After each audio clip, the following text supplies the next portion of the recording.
if you're a fan of Marvel Comics. And there were probably more fans before Disney got a hold of it, but you'll know what this is, the mighty hammer Mjolnir. And thanks to Odin, there's an enchantment on it that says, whosoever holds this hammer, if they be worthy, shall possess the power of Thor. And look, if you look on the side here, it even has that A. So this really plays into our idea that this hammer kind of represents the artificial intelligence superpower that comes with the ability to use it. Now, in our AI guidelines, one of the founding psychological, or I should say, founding philosophical, I guess the same thing, I don't know, is the idea of Bona Fide, which is in good faith, which that's kind of how we operate with the AI. It's like a tool. You put the hands of like a chainsaw in the hands of a worker. You expect them to operate with that thing in good faith, that they're going to chop the limbs of the tree and not chop the tree down or cut through people's tires or do things that would be otherwise not good.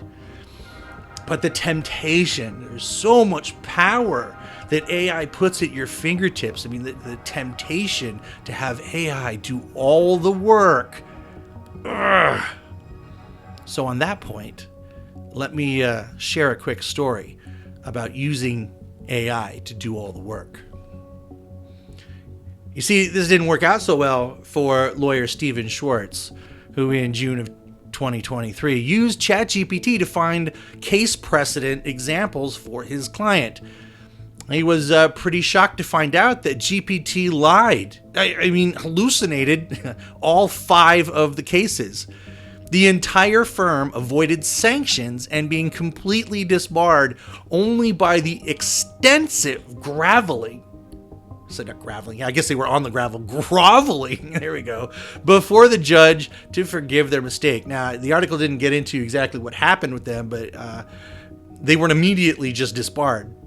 AI cannot take the place of wisdom, of lived experience.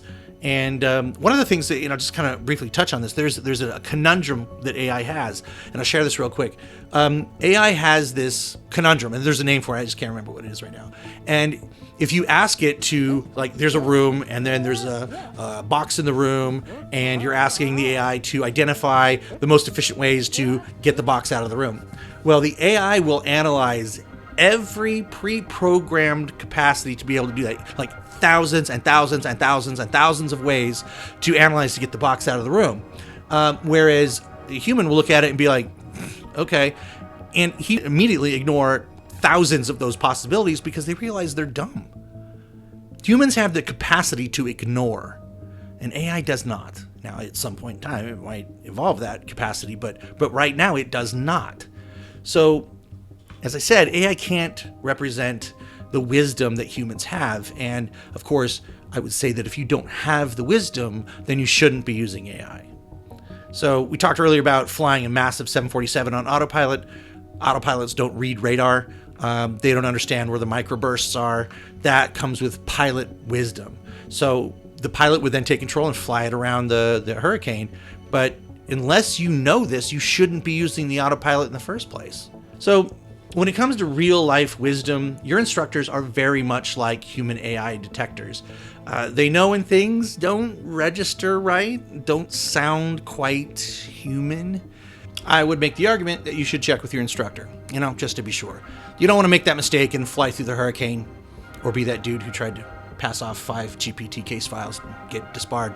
Yeah, you don't want that. So be safe, be sure, and be worthy.